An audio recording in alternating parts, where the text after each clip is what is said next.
Assalamualaikum warahmatullahi wabarakatuh. Selamat datang kembali di channel Hikmah Misteri. Dan tentunya masih bersama saya Mas Nara. Apa kabar kalian semua? Semoga selalu baik-baik saja, sehat badannya, dilimpahkan rezekinya, dan dihindarkan dari segala mara bahaya. Amin. Di kesempatan kali ini saya akan menceritakan sebuah cerita horor dengan judul Tumbal Pesugihan, melanjutkan dari part kemarin.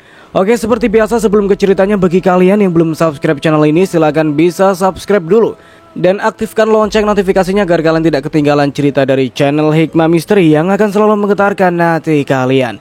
Dan jangan lupa juga untuk share and like. Oke, terima kasih, and so get ready to be haunted.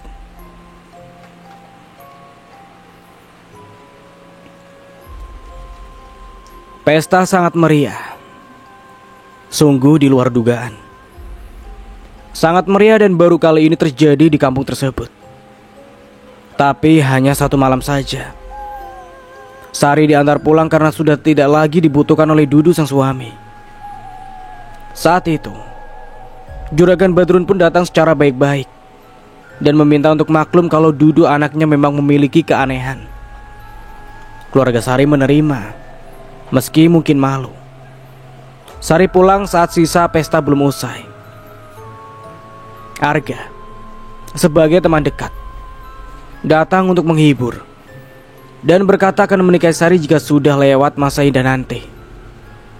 Namun apa yang terjadi? Hari demi hari keadaan Sari berubah drastis. Waktu berlalu begitu cepat, dan hanya sekejap mata Sari sudah parah. Tidak ada yang tahu Sari sakit apa, hingga akhirnya meninggal setelah 2 bulan menikah. Di situ Nani mendengarkan dengan seksama. Tidak ada yang terlewatkan sedikit pun. Mencerna baik-baik cerita dari Arga yang dibenarkan oleh ibunya. Adapun saat Nani kerasukan, Sari hanya minta dirinya dibebaskan. Sari merasa tersiksa, itu saja. Namun Nani merasa ada sesuatu yang disembunyikan oleh Arga. Memangnya Kak Sari tersiksa karena apa, Kak? Apa dia tidak bercerita? Tanya Nani. Hatinya masih merasa ada yang mengganjal. Namun Arga mengatakan begitu saja. Ia mengaku tidak tahu mengapa. Apa sebenarnya Kak Arga mencintai Kak Sari? Arga tersentak dengan pertanyaan Nani. Arga menatap ibunya yang terdiam. Nani menatap mereka silih berganti. Waktu itu Arga hanya ingin menghibur Sari dan menutupi rasa malu keluarganya. Ucap ibunya mewakili Arga yang terdiam. Kok ibu yang jawab, bukan Kak Arga? Pastinya tidak mungkin kan jika Arga mau menikahi Kak Sari, jika tidak karena cinta? Tanya Nani dengan polos. Kau tidak perlu tahu itu. Yang penting adalah kau bantu cegah jika orang tuamu nanti mencari gadis lain untuk dinikahkan dengan kakakmu Dudu. Ucap Arga yang kali ini kata-katanya sangat tajam. Nani terhenyak, terdiam membeku. Ya Allah, mungkinkah Sari dan Arga saling mencinta? Ada apa dengan ayah Nani? Hidup Nani jadi merasa tidak tenang ketika sering melihat penampakan wujud Sari yang begitu menakutkan. Mungkinkah jika rumor itu benar adanya, kedua orang tuanya telah bersekutu dengan setan? Hari berganti. Nani kini jadi sering melamun. Ibunya yang melihat perubahan Nani jadi merasa khawatir. Hingga suatu malam, Nani tidak sengaja terbangun dan mendengar suara ayahnya tengah berbicara dengan Dudu. Namun obrolan mereka seperti obrolan yang serius. Satu persatu Nani melangkah menaiki anak tangga. Ia mencoba untuk tidak mengeluarkan suara sedikit pun. Merasa penasaran dengan ayahnya juga Dudu. Mungkinkah jika kakaknya itu sebenarnya adalah lelaki normal, cuma karena malas jadi tidak mau bekerja? Tapi mengapa orang tuanya bisa kaya raya? Padahal sejak kecil hidup mereka sangat-sangat miskin. Maafkan saya junjungan. Untuk saat ini saya lambat memberikan tumbal pada junjungan karena ucap ayah Nani diucapkan dengan sungguh-sungguh. Nani pun terhenyak. Mendengar kata tumbal saja, tubuhnya langsung merinding. Kenapa? Apa kau terlalu sibuk ngurusin harta bendamu hingga melupakan diriku? Kau pikir aku tidak lapar, ha? Itu bukan suara Dudu. Suara itu terdengar berat dan menggema. Lalu untuk apa mereka berbincang dengan pemilik suara itu di kamar Dudu? Mungkinkah ada orang lain di sana? Nani pun tersentak. Jantungnya terasa mau copot ketika sebuah tangan menyentuh bahunya. Perlahan Nani menoleh dan mendapat wajah ibunya dengan ekspresi kurang suka. Sedang apa kau di sini? Ayo turun. Sentak ibunya tertahan. Mungkin ibunya juga tidak ingin jika suaranya terdengar oleh suaminya. Nani nurut turun, mengikuti langkah ibunya. Sampai di bawah ibunya berbalik menatap wajah Nani dengan tajam. Tidak perlu ingin tahu urusan orang tua. Tugasmu itu sekolah dengan benar, ucap ibunya dengan dingin. Nani merasa hatinya kini beku. Tidak pernah ia mendengar ibunya bicara sedingin itu. Tidak ada kelembutan seperti biasanya. Maaf bu, Nani hanya... Sudah, sekarang masuk kamar, sentak ibunya. Nani menelan saliva yang terasa getir. Apakah ia telah melakukan kesalahan yang begitu fatal? Langkah Nani pun terasa gontai memasuki kamarnya. Dalam kamar duduk terdiam. Tiba-tiba, Nani, tersentak seperti tersengat kalajengking. Sekitar darah naik ke wajah. Nani merasa ada yang tengah merangkul pundaknya. Ia perlahan menoleh dan betapa kagetnya saat melihat lidah yang terjulur begitu panjang. Ah! Nani mencoba berteriak sekencang mungkin. Namun seperti biasa, suaranya tercekat di tenggorokan. Makhluk itu memeluk Nani dengan erat. Lidahnya menjulur ke wajah Nani. Sorot mata makhluk itu begitu sangat mengerikan. Dengan mulut yang lebar bergigi runcing, jantung Nani berdebar sangat kencang, seakan mau menjebol rongga dadanya. Ikut aku yuk. Itu bukan suara asli dari makhluk itu. Karena mulut makhluk itu tidak bergerak. Hanya lidahnya yang terjulur dan mengeluarkan lendir yang kini telah membasahi wajah Nani. Makhluk yang memiliki jemari kurus dengan kuku yang panjang dan warna hitam. Salah satu tangannya berada di atas kepala Nani, satunya membelai wajah Nani. Ya Allah, ya Allah, ya Allah, ucap Nani yang bisa ia ucapkan dalam hati. Kita akan bersama nanti. Bisik makhluk tersebut lalu menghilang. Saat itu pula, tubuh Nani melayang tidak sadarkan diri. Sampai pagi dan mentari sudah menyembul dari peraduannya. Namun Nani belum keluar dari kamarnya. Ibunya yang berada di ruang makan dengan ayahnya sesekali hanya melirik ke arah pintu. Tidak kau bangunkan Nani bu? Sepertinya dia kesiangan, ucap suaminya Badrun. Istrinya menarik nafas dalam. Beranjak dengan malas mengetuk pintu kamar tidur anak gadisnya itu. Nani, kamu gak sekolah nak? Panggil ibunya dari balik pintu. Namun tidak ada sautan. Ibunya mencoba memutar handle pintu dan pintu berderit terbuka secara perlahan. Tampak Nani masih berselimut dan menghadap jendela. Nani, kok belum bangun sih? Ayo bangun, sudah siang nih. Ibunya melangkah mendekat. Perlahan duduk di tepian tempat tidur Nani dan memegang bau Nani.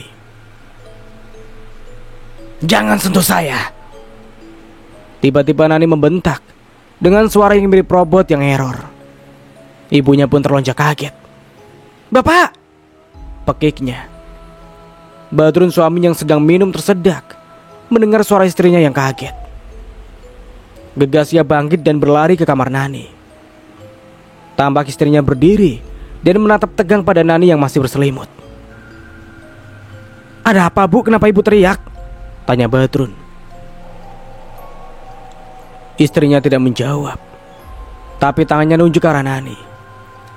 "Ada apa dengan Nani? Kenapa tidak Ibu bangunkan?" Istrinya pun tergagap.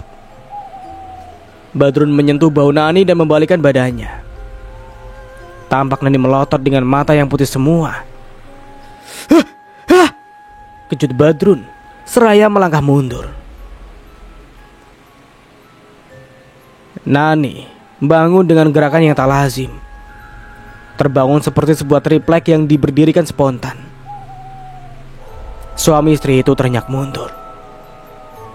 "Anak ini akan kubawa," ucap suara yang ada di dalam raga Nani. Suami istri itu pun tersentak. Apa?" teriak bebarengan. "Anak ini sudah mengetahui semuanya dan sedang mencari cara untuk menggagalkan tumbal berikutnya. Kalian tidak perlu menanggung resiko kalau tidak ingin kehilangan seluruh harta kalian." Gemetar sekujur tubuh Badrun juga istrinya. Tidak mungkin mereka rela jika anak satu-satunya yang mereka miliki secara normal itu akan diambil. "Tuan, saya mohon, jangan Tuan. Biar saya yang akan menjadi gantinya saja," ucap Badrun yang tidak rela anak kesayangannya meninggalkan dirinya. Cukup baginya kehilangan anak ketiganya. "Kau bodoh, sungguh dungu. Untuk apa anak ini dibanding hartamu yang melimpah? Hah?" Badrun terdiam, menatap istrinya dengan dalam, meminta pendapat dari istrinya. Akankah rela jika hidup mereka kembali melarat? Istrinya pun terdiam, tidak mampu memberikan keputusan. Kehidupan yang nyaman tidak mungkin ia mampu lepaskan. Bagaimanapun juga, ia pernah merasakan bagaimana sakitnya dihina. Melihat istrinya terpaku membisu, Badrun seakan menemukan jawaban.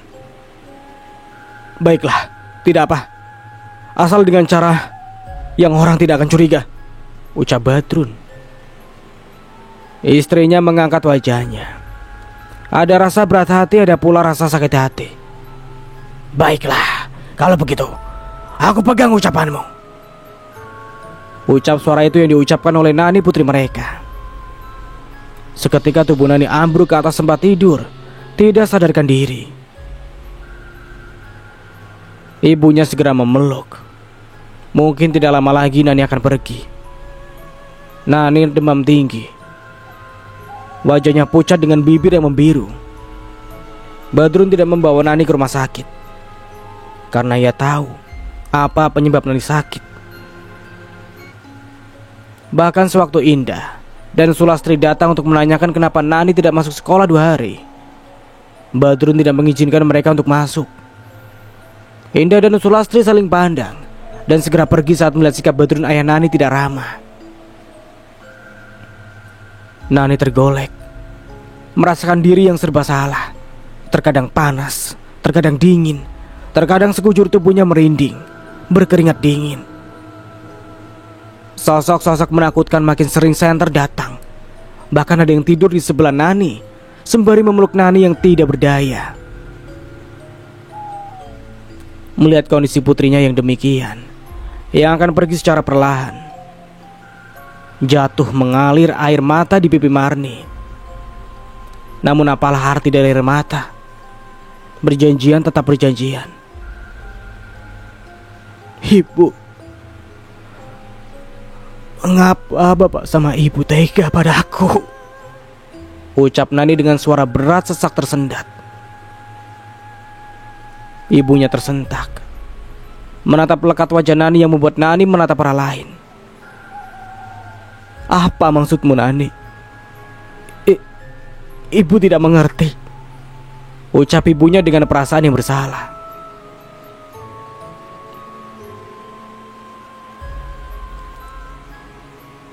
Ya sudahlah Bu, tidak apa. Asal ibu sama bapak bahagia, aku rela, ucap Nani lirih, namun terdengar cukup perih. Nafasnya tersenggal. Sesekali matanya membeliak seakan tengah menahan rasa sakit yang teramat dalam. Nani, maafkan ibu. Isak ibunya sudah tidak lagi membuat Nani merasakan kasihan. Mungkin dengan kepergian dirinya tidak akan menjadi beban. Namun di dalam diam sendirian, dalam hati Nani ada sebuah penyesalan yang mendalam. Nani ingin sekali meminta maaf kepada Arga. Namun apakah itu akan sempat? Tidak mungkin ia meminta pada bapak ibunya supaya memanggil Arga untuk menemui dirinya. Tidak mungkin. Memendam dalam rasa bersalah memang sangat menyakitkan. Apabila belum ada kata maaf dari Arga dengan perasaan yang tulus, sepertinya Nani tidak akan mudah untuk pergi. Matanya terpejam rasa lelah yang menghujam, membuat Nani ingin sekali segera mati. Namun rasa sakit itu datang secara perlahan, dan Nani dapat melihat apa yang membuat ia merasakan sakit di sekujur tubuhnya. Setiap malam ada beberapa makhluk yang datang, seperti bayi tapi dengan sosok yang mengerikan. Bayi-bayi itu datang dan menggigit kaki dan tangan Nani, lalu menghisap darah dan cairan yang ada di tubuh Nani. Sakitnya tiada terkira ketika taring tajam itu silih berganti dihujamkan di kulit tubuh Nani. Tiap malam mencekam, Nani hanya mampu menjadi dalam hati, merasakan ketakutan setiap saat. Sampai akhirnya jiwanya pun pergi. Nani menatap tak berkedip ke arah langit-langit kamar. Tubuhnya perlahan membeku. Suara pengumuman di speaker masjid seakan menyentak semua orang. Nani, gadis muda yang ceria, telah pergi hari ini. Semua warga datang berbondong-bondong. Indah dan Sulastri menjerit saat melihat kondisi sahabat mereka. Arga datang dengan beberapa santri dan Haji Sarvani. Mereka datang untuk bersimpati, ikuti mengurus segala sesuatu demi keperluan kelancaran penguburan. Tiba-tiba angin menderu kencang. Langit yang sedari subuh sudah gelap kini semakin gelap gulita. Petir menyambar saling bersahutan. Warga bertakbir merasa ketakutan. Sebagian kembali pulang dan memilih tinggal di rumah saja daripada terkena petir yang sangat ganas dan liar. Akhirnya cuma ayahnya Badrun yang mampu mengurus jenazah Nani. Seakan gadis itu menolak untuk disentuh oleh siapapun atau arahan Haji Sarvani. Badrun menuruti rangkaian pemulasaran jasad Nani sampai dibaringkan di dalam liang lahat. Cuma Badrun yang bisa mengangkat jasad gadis itu. Sungguh sangat mengherankan. Bapak tega. Bapak tega. Tiba-tiba Badrun terhenyak ketika seperti mendengar suara dari jasad Nani di dalam liang lahat. Badrun terhenyak ketika tangan Haji Sarvani menyentuh bahunya. Ada apa Badrun? Tanya Haji Sarvani dengan pelan. Tidak ada apa-apa Haji, ucapnya dengan gugup. Cepat, tutup dan segera naik. Hujan akan turun. Takutnya keburu dipenuhi air nanti, ucap Haji Sarvani. Badrun mengangguk. Dengan cepat ia menutup pocong Nani dengan papan dan segera naik. Beberapa warga yang menguatkan hati segera ikut menimbun kuburan tersebut, termasuk Arga yang masih belum mengerti mengapa Nani sakit tiba-tiba dan meninggal dunia. Ada rasa yang tidak bisa ia ungkapkan. Entah apa. Setelah selesai perapikan kuburan menjadi sebuah gundukan, hujan turun dengan derasnya. Kebetulan yang ikut ke kuburan adalah lelaki semua. Para wanita merasa ngeri termasuk Marni yang tidak diizinkan mengantarkan jasad Nani ke tempat terakhirnya.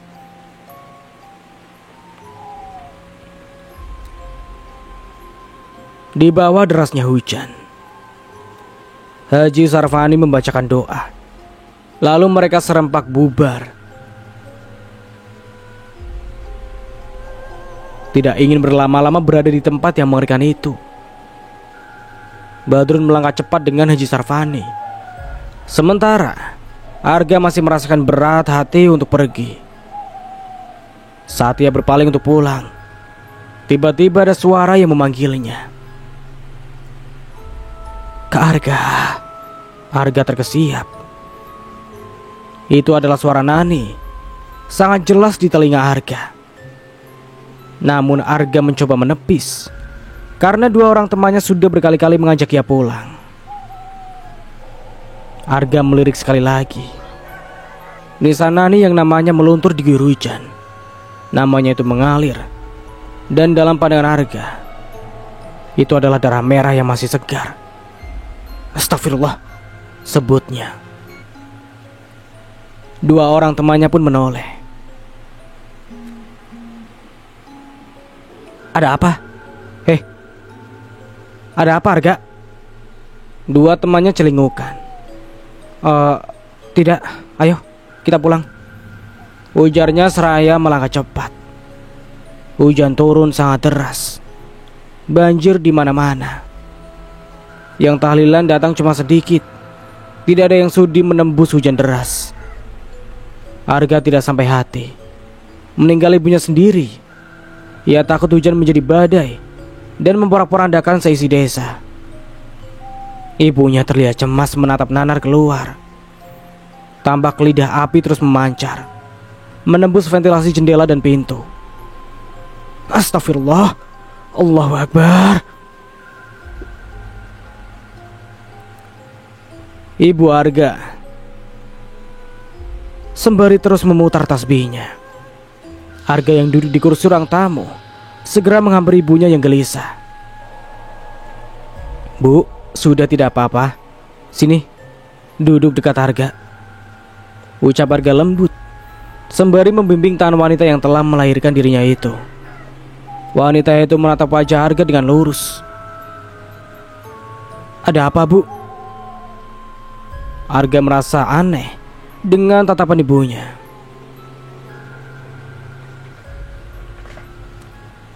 Seharusnya kemarin kita menolong dia.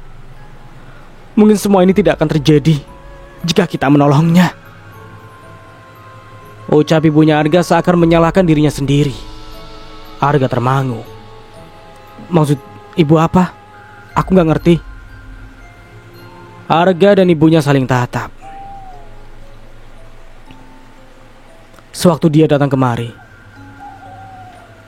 sesungguhnya ibu tahu jika dia memohon pertolongan pada kita, terutama padamu.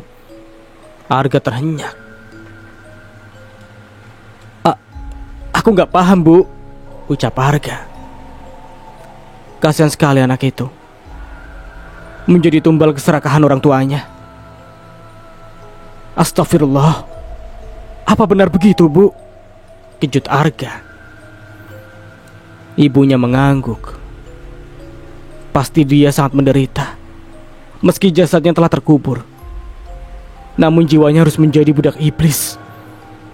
Arga bergidik. Ada perih yang menyayat hati membayangkan semua itu. Dalam hati yang paling dalam, ada rasa suka kepada Nani. Sungguh Nani adalah gadis yang berbeda menurutnya. Namun ia tidak pernah menyangka akan jadi seperti ini akhirnya. Nani datang dalam bentuk pocong, mendatangi warga meminta tolong. Terkadang pocong Nani datang ke toko ayahnya. Para pekerja pada lari tunggang langgang. Suatu malam, pocong Nani tampak duduk di atas atap ruko dan tiba-tiba terbakar. Namun saat itu, pocong itu melesat masuk ke dalam ruko hingga menyebabkan ruko itu kebakaran hebat. Anehnya, cuma ruko Badrun yang terbakar habis, sementara bangunan yang di dekat dengan ruko tersebut tidak sedikit pun terjilat api. Ramai sekali orang yang menonton. Badrun sendiri tampak syok melihat rukonya yang megah habis tanpa sisa. Istrinya langsung drop jatuh terduduk dan lemas. Badrun murka dan mengamuk pada Dudu yang saat itu adalah Dudu seutuhnya. "Kurang ajar, dasar iblis pengkhianat!"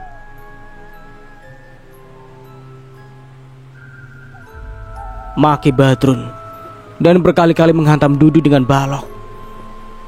Seketika Dudu yang memiliki tubuh tinggi besar, bahkan lebih besar dari sang ayah itu, terkapar dengan kepala yang pecah. Darah bersimbah di lantai, mengalir deras dari luka Dudu. Istrinya menjerit histeris. Bitati berlari keluar dan meminta tolong kepada warga. Warga datang berduyun-duyun. Polisi segera mengamankan Badrun. Ia digelandang ke kantor polisi. Sementara Marni, yang syok tiba-tiba terkena stroke. Untung orang tuanya segera membawa Marni pulang. Orang tua Marni yang tahu jika anak mereka melakukan pesugihan merasa sangat menyesali karena telah dengan tidak sengaja ikut menjerumuskan anak mereka ke dalam maksiat. Munafik, bersekutu dengan iblis. Marni yang terkena stroke, tanpa ada yang tahu jika setiap malam Pocong Nani datang untuk menyuapi ibunya dengan bangkai busuk juga belatung. Marni yang tidak dapat bicara atau bergerak, tidak mampu menolak. Nani tersenyum, menatap ibunya dengan tatapan yang penuh dendam. Apa yang kemudian terjadi? Kehancuran.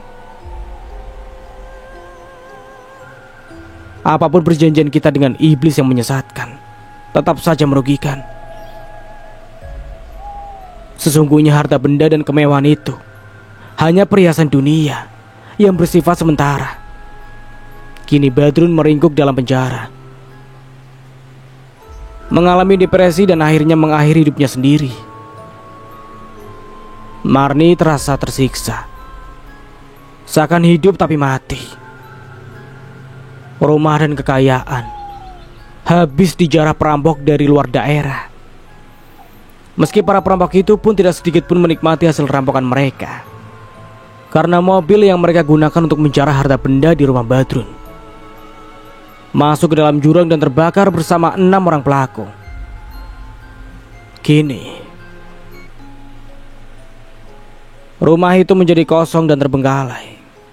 Setiap malam terdengar suara rintihan, bahkan jeritan yang sangat menyayat hati.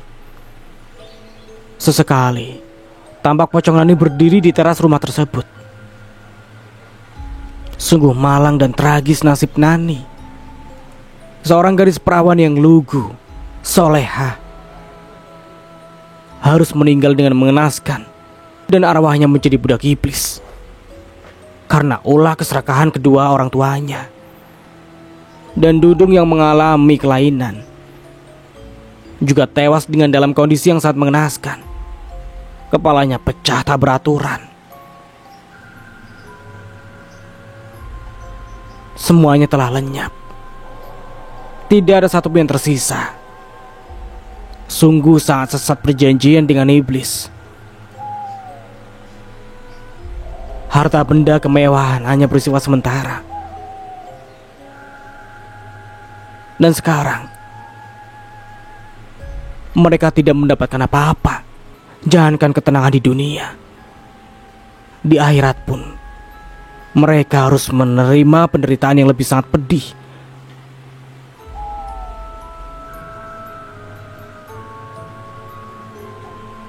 Tapi apa mau dikata, semuanya sudah terjadi. Cemoohan, hinaan, dan perlakuan dari tetangga-tetangga yang akhirnya menyudutkan kedua suami istri itu, terjerumus ke dalam kesesatan. Tah, di posisi ini siapa yang berhak disalahkan? Tapi sejatinya saya ingatkan lagi, bersekutu dengan iblis tidak akan mendapatkan ketenangan di dunia maupun akhirat. Dan cerita pun selesai. Semoga kita bisa mengambil hikmah dari cerita di atas. Ambil sisi positifnya dan buang sisi negatifnya. Satu pesan dari autor buat yang miskin: jangan bersedih dan berkecil hati, karena di hadapan Allah bukan harta yang menjadi patokan, tapi amal ibadah kita yang ikhlas. Mari beramal selagi mampu. Dan buat yang kaya, jangan sombong karena harta tidak akan dibawa mati. Justru hartamu akan dihisap kelak di yaumil akhir. Dan tentunya dari Mas Nara, mohon maaf bila ada salah kata atau dalam penyampaian cerita. Akhir kata, wassalamualaikum warahmatullahi wabarakatuh. Sampai jumpa di video berikutnya.